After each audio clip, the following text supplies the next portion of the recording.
Welcome to the Sri Lankan Understanding, a platform on which we explore the past, present and future of Sri Lanka, an island in the Indian Ocean, and we look at the potential of the country going forward. Our topic for discussion today is preserving, documenting and exhibiting art in Sri Lanka. We have invited the Chief Curator of the Museum of Modern and Contemporary Art Sri Lanka. She is the founder and director of Raking Leaves and the co-founder of the Sri Lanka Archive of Art, Architecture and Design, Sharmini Pereira. Thank you, Sharmini, for joining us on the program. Thank you, George, for having me. Sharmini, as an art historian, can you tell us the role of Mmca Sri Lanka and what you are doing to preserve art in this country?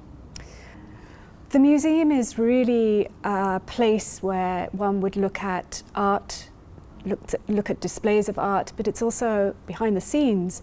A museum is set up to conserve art and preserve it. Why does it do this? Because it sees the value of culture as something that is worthy of preservation. Why? Because when we think about culture more broadly, it's something that really is a summation of any country's values, its aspirations, the things that define it, that shape it. And so it's so important for a country to think about how important it is, therefore, to preserve those elements of its intangible and its tangible culture. And museums have been set up for that single purpose, essentially. But over time, museums have now come to serve a great many other purposes. In the case of the Museum of Modern Contemporary Art Sri Lanka, we have decided that it's something that really requires to be looked at, modern and contemporary art, because we haven't regarded our modern and contemporary heritage as being worthy of preservation and conservation.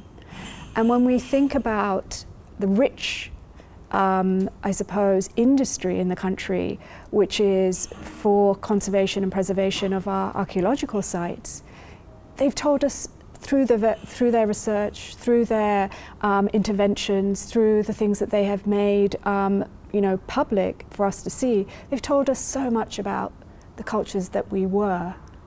And in that revelation, we've understood aspects of Sri Lanka from those times. And the same applies for our modern period. By looking at our cultural artifacts, by looking at our cultural production of those times, we can start to think about who we are. And I think that's so important today, because it's our modern period that is really a period that is perhaps so in need of being scrutinized and looked at, from the lead up to independence to post-independence, as just one way of thinking about perhaps solving some of the issues that we're facing today. And if we can understand our cultural makeup in a more complex manner, that would be at least one major argument for what we're trying to do as a museum in terms of conserving and preserving the modern heritage. Sharmini, you talked about that pre-independence and post-independence period. If we look at colonialism as a whole, we've had it from 1505. I mean, it was a considerable period of time. What impact and influence did that have on art and artists in this country? Well, colonialism in Sri Lanka has had a huge impact. It's broad, dramatic, stirring across the three consecutive periods of colonization. The Portuguese, the Dutch, the British all left an indelible mark across our cultural landscape, as well as our broader cultural landscape, including cuisine, from the Dutch and what they did with influencing so many of our buildings, our furniture.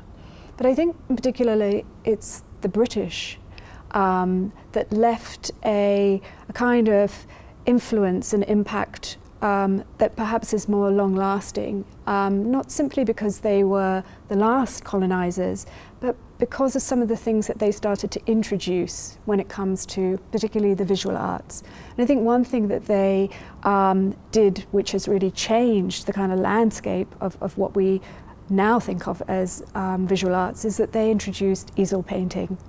And up until then, as we continue to do so today, we do have a mural painting tradition. But what the British did by introducing the easel painting was this idea of the artist also as someone who would be moving around. It suddenly made it possible to take a canvas and to take it and put it on an easel and paint a landscape. And of course what they did introduce at the same time was watercolour. And watercolour was introduced really under the British when they were trying to survey our country, trying to capture it, not just physically, but visually, because they wanted to understand the terrain. So watercolourists were employed by the British. Irish artists were brought over to Sri Lanka. And so these are just some of the small ways in which I think certain mediums were being introduced. But I think a fundamental thing that the British did as well was they introduced the institution of the museum to Sri Lanka in a way that we still have in some shape or form. And those buildings, beyond their architecture, because they're very recognizable, they're colonial in their styling, they're very, very much of their time. But I think what they did as well is they introduced this notion of a public civic space, which was defining the museum.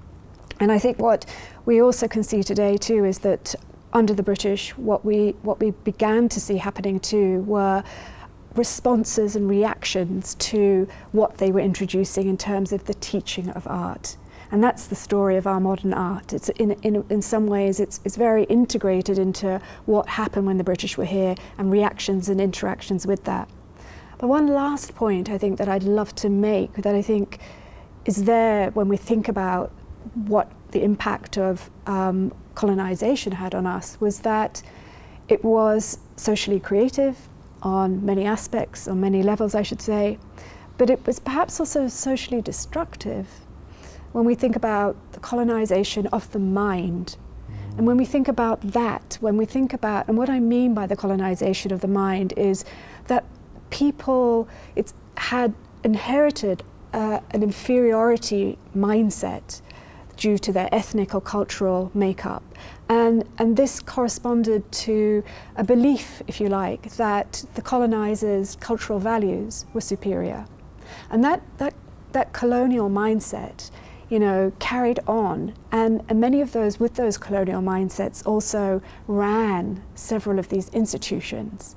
So we sort of, we developed almost as a country after independence where we were still thinking with this kind of, white perspective, where in effect there was what I would describe as this colonization of the mind, and the creative colonization of the mind is something that was, potentially very destructive, and what we're still seeing the kind of impact of today. I guess in that process we might lose things which are authentic, original, indigenous to the country when such occurrences take place. When I come back, I want to look at the post-independence period, and especially look at what happened in the first decade after independence. We're in conversation with Sharmini Pereira, and we're looking at the whole process of preserving, documenting and exhibiting art in Sri Lanka.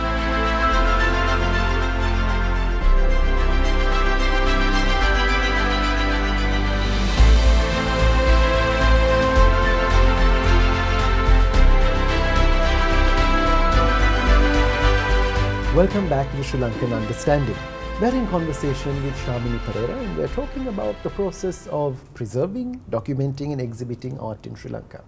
Sharmini, you told us about what had happened during the colonial period, how you not only had colonization of the country, you also had colonization of the mind, and it went both ways. There are positives that we took out of it, and there are obviously negatives as well. If we look at that post-independence period, and I'm talking particularly about years like 1956, where we talk about a cultural revolution of sorts, film, theatre, literature, we're seeing a lot of authenticity coming into it, maybe we want to use that term. We see a lot of change taking place. What impact does that have? Are we reversing what had happened, or are we setting a new trajectory? What exactly was the impact of that particular period? Well, that was a period of, sort of fervent, change, with Sri Lanka having gained independence, the sort of balance now going away from the British towards this new administration. I think what people were probably also feeling was this urgency, but at some level to think about who they were. And, you know, across theatre, across writing and film, those are things that, you know, they're conversations, they're starting as conversations that are then evolving into, let's say, productions, artistic product. And I think it's the conversations that were really already taking place in the run-up to independence where we should begin, because, you know, independence obviously is a date, but it was in the works and it was coming. And what in the visual arts we can note, you know, which is I think important, is that there was this conversation beginning to happen amongst groups of artists about, you know, what kind of art was it that would be symbolic or perhaps representative of a Sri Lanka that was modern, that was developing, that was somewhat different to who Sri Lanka had been when she was a colonized country. And I think those conversations then led to various formations of artists, architects, creating things that were in many respects looking to the local, looking to see what they had that they could use that was materialistically, locally produced, or what was specific to, you know, the landscape, something that was very much defining the specificity of place, of locale. And I think what though it was always coming up against was that many of these, let's say, artists in a broad sense of the term, architects included, they were also very aware to some extent of what was going on internationally. And they were trying to have perhaps conversations in that international language with what was here. And so I think some of what was produced during that period is somewhat confused, somewhat also misunderstood. And I don't think we have paid enough attention to the kind of context in which that work was being produced and made to fully understand it. And we certainly haven't seen it because we haven't produced exhibitions that have looked specifically at that post-independence period. I mean, I do think that one of the most exciting times was the early 60s and the 70s, when particularly Sri Lanka was hit by, you know, not too different a situation as we are now, but where artists were unable to find materials or buy materials. And so there was, you know, a real need to look at what was here lying around to be used, whilst also having this kind of view out of the country to conversations happening internationally. And in a way, I think it's not the subject of a exhibition, it's the subject of so many exhibitions, which would be amazing to be able to begin to think about having happen, because of what it would be able to, I think, tell us about that post-independence period in a way that the history textbooks just do not. This is where art plays such a big role in learning the past. As you mentioned, that particular focus not only on 56 or independence, which are dates, but actually looking at the bigger context of what was transpiring at that particular time, how mindsets were changing. When we look at the entire process of preserving, documenting, exhibiting, I guess it's a step-by-step, stage-by-stage process. Is enough being done for Sri Lankan artists in Sri Lanka, and of course overseas as well? We see artists having exhibitions, if they can afford it, if they can put it together. But how much is being done collectively in terms of documenting what they have done, making sure that we are aware of it? We talk about some of the greats. We're talking about George Cooke. We're talking about people of another genre, another period. In the modern context, how much are we doing? I don't think we're doing enough at all. I think when it comes to international, you know, our definition, let's say, of culture is too narrow. That has been part of the problem. And an ignorance perhaps also about the role of culture has meant too that our thinking has narrowed. And so when it comes to, you know, what we can do internationally, I think the definition of culture has really overlooked, therefore, the role that modern and contemporary art could play towards, international or creating an international attention towards what Sri Lanka has produced over, the period pre-independence to post-independence. In Sri Lanka, I think, is where we do need to begin, though, George, because unless we really understand that material, how are we going to, produce exhibitions that will stand up on an international stage?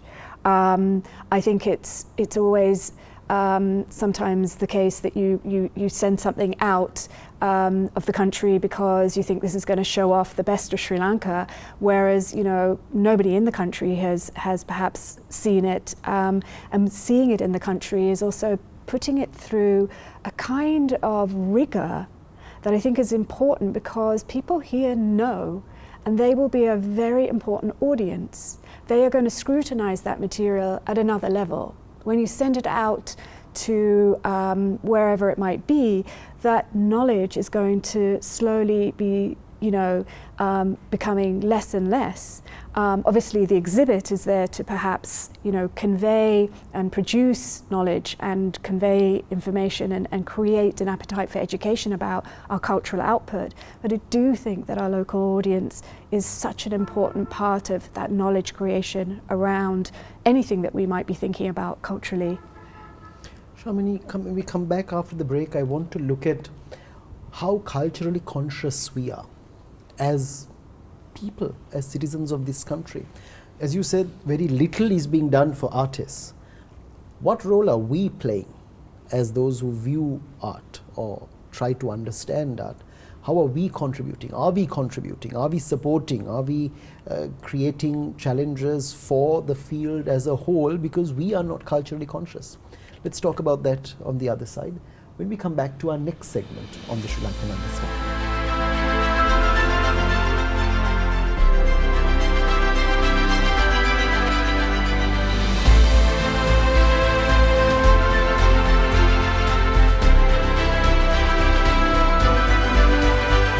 Welcome back to the Sri Lankan Understanding. We're in conversation with Sharmini Pereira and we're looking at art in Sri Lanka. Sharmini, a lot can be done to support artists. Now, your museum does a lot of work in this regard. You bring the works of artists from across the country, you give them a platform, you try to help them along, not only in terms of promoting their trade, what they're doing, their main vocation, but also art in general in the country. But how enthusiastic and receptive are audiences? At the end of the day, as Sri Lankans, are we culturally conscious? That's a big question. I could say to start with the cultural awareness, the consciousness that you speak of, is something that I think we don't value.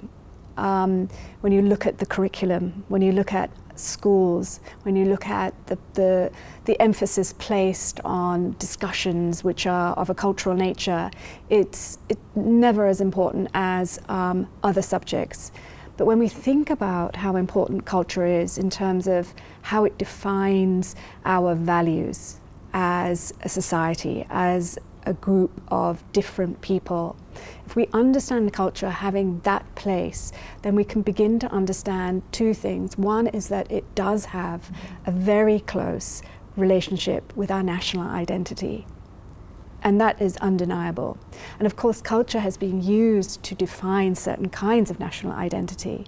But if we also think how that national identity is something that is so much part of, the stability of a country, its way of living peacefully, its way of being respectful, there are elements there to see, I suppose, a role for culture in maintaining and helping and enabling this way in which, the nation state is something that is, created but also can be dismantled. And I think one of the things that is so important about perhaps artists working today is their ability to critique the nation state, to critique the country, to critique our values.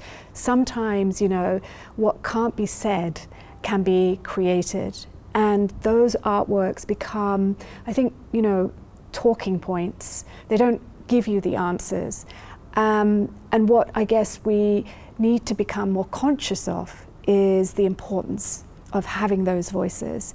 And if we decide that, culture and cultural output is not part of our, is not important, I think we only go down a route where we're narrowing our mindsets, narrowing our thinking, not giving ourselves what we really have every opportunity to do, which is to be able to critique, question, think, reflect on, so many issues which are broad, from the environment to our political situation to our social situation.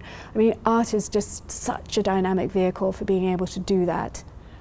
Sharmini, going forward, we just mentioned that the museum has taken a lot of initiatives in the last several years. Going forward, what more are you doing? What are your plans in order to increase that art awareness, cultural consciousness, support the arts, actually help in the preservation? You're exhibiting it, which is great, but what more is the museum doing in terms of preservation and documentation of art in the country? Well, in terms of preservation and documentation, what we need to be able to do is create a museum.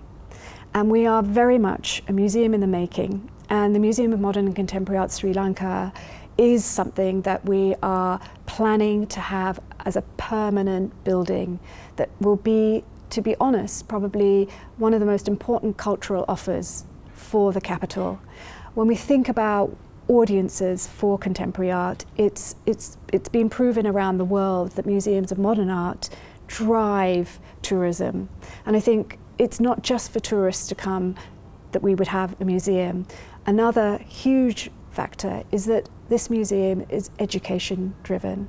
An integration of education into what we're doing is there from every level, and it's been there from the outset. And we think about education as the audience's visit to the museum being one of learning, being one of discovery, being one of anticipation, being something that is about enjoyment. I mean, art is pleasure, it's fun. It's also about perhaps looking at things and discussing things that are uncomfortable, but it's also about pleasure. And I think what we want to create is this museum that will be something which will be for the country, that will be able to exhibit, preserve, as you rightly point out, the art from across the island, be able to eventually collect and have a collection of modern and contemporary art for the public, that it should serve the public.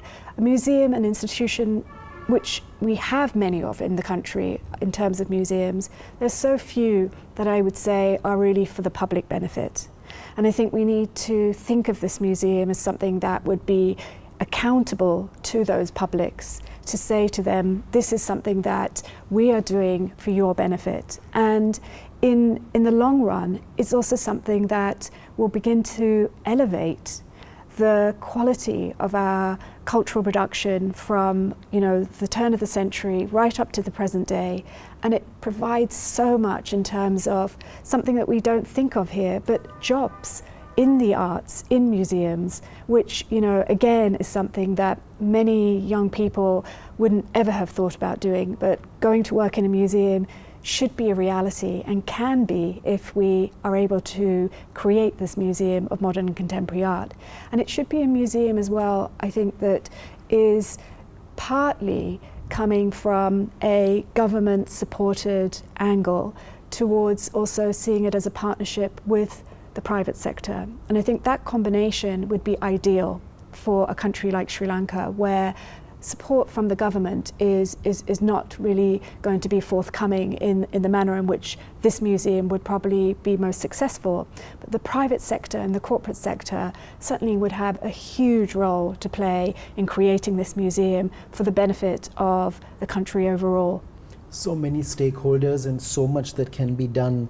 And this is where we probably got to remember that museums are not just places for collections or just things being put on exhibit, but they are windows into the past which take us into another era, which brings it to life.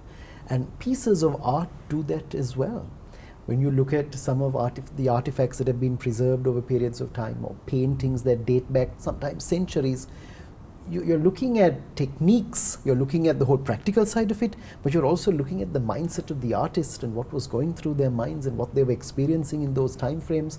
And these are things that are around today, and we've preserved them thankfully up to this particular junction, and we're able to experience them today. But this is where going forward, I guess, as Sri Lankans, as people, we've got to realize culture is evolving, art is evolving. There's so much for us to gain. It's not just the humdrum of daily life and work and home and family and just focusing on some of the basic things of life. But there's so much more to life, especially going into the fine arts, especially going into some of these areas that you've been talking about. Thank you so much, Sharmini, for taking time to join us. It's been a very good, inspiring conversation where you've actually made us that much more culturally aware of the need to be conscious, something that we probably don't do, something that is lacking in a pretty big way when it comes to thinking about art and what we are doing to preserve, document and exhibit it. So thank you once again. Thank you for having me, George. So that's it on the Sri Lankan Understanding. For this episode, we've been in conversation with Sharmini Pereira, and Sharmini has been talking about the process of preserving, documenting and exhibiting art in Sri Lanka. Join us again next time on another episode of the Sri Lankan Understanding, where we look at the potential of a sector and the country going into the future.